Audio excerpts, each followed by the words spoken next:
Hey guys, so I'm back again.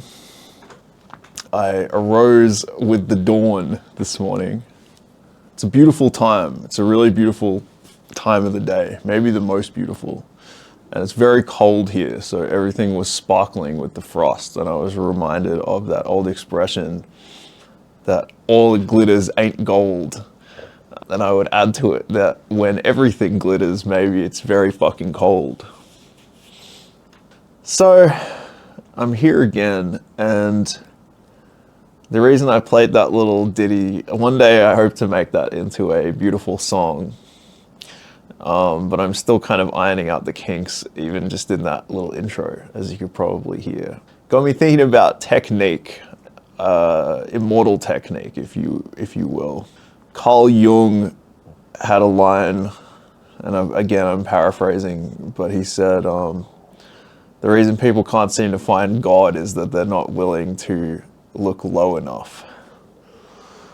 So the reason I'm talking about technique is because there's a very interesting way in which we interact with the world. So firstly, we desire freedom, especially nowadays. People really desire freedom perhaps above all things.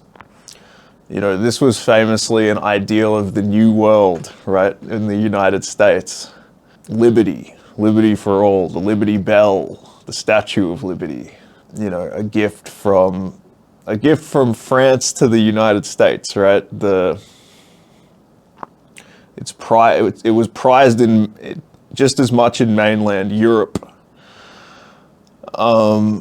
But it seemed to be more elusive. It's always been elusive, freedom. And I think that's because absolute freedom doesn't really exist. I heard someone say the other day that freedom from one thing is always bondage to its opposite.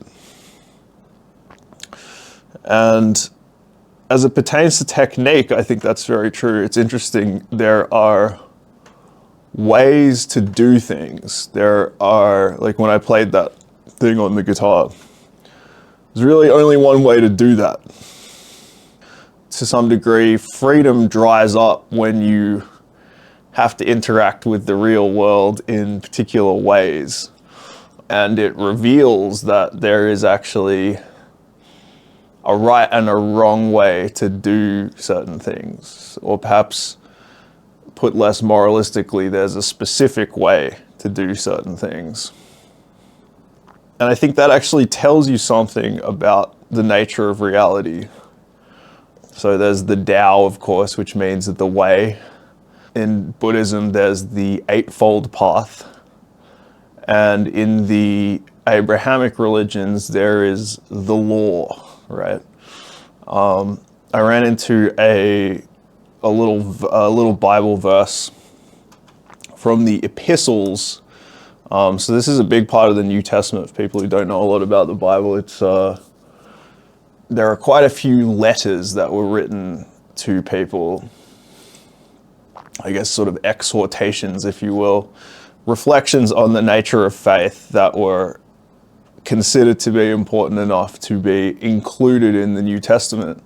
So this one is from James, who is the half-brother of Jesus. Although we're all children of God, right? So in a way, his full brother. And it might be apocryphal, but people thought it was legitimate enough to actually include it in the Bible. And there's a line here which is from chapter 1, verse 25. And it says, "But whoever looks intently into the perfect law that gives freedom and continues in it, not forgetting what they've heard, but doing it, will be blessed in what they do."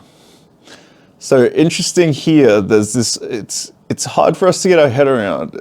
The perfect law that gives freedom. We don't imagine law to be about freedom. I think we imagine that law is antithetical to freedom.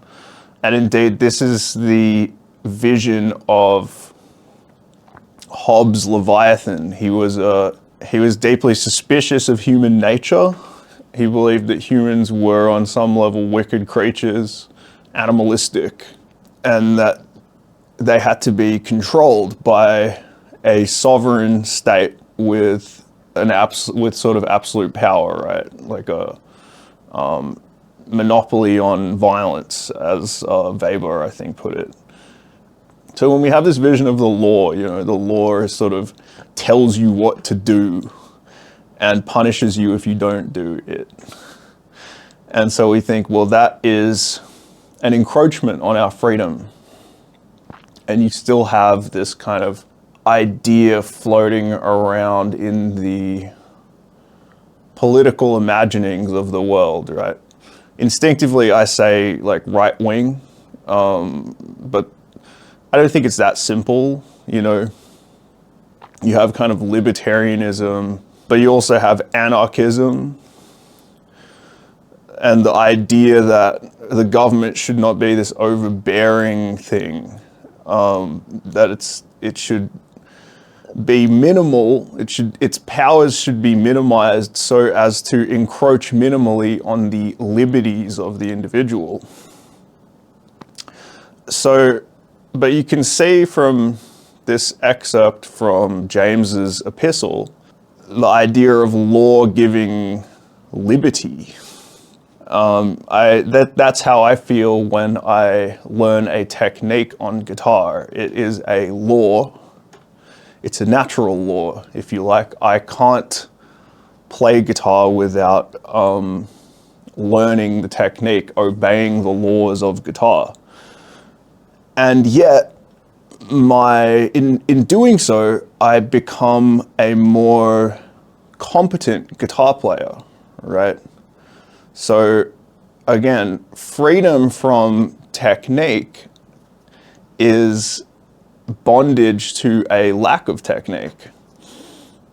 And so there are guitar players who have defined themselves by a pathological refusal to adhere to conventional techniques, and they've created their own sound, and that's great.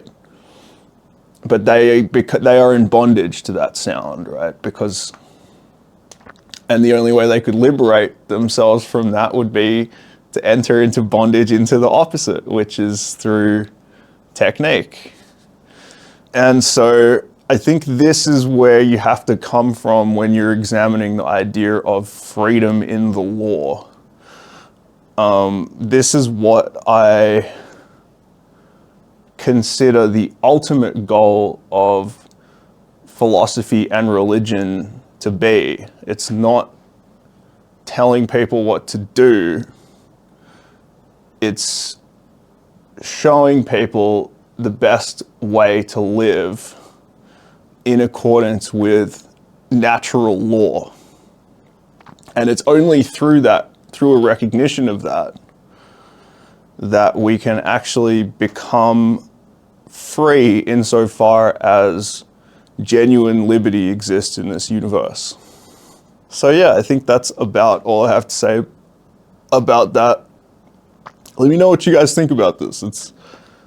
It's an interesting paradox. It's one of the most fascinating paradoxes. I think about that painting of, I think it's Michelangelo, right, where the guy's like trying to touch the finger of God, and then I think like that's what he was doing when he was trying to get to these like tremendous heights of ability with his painting.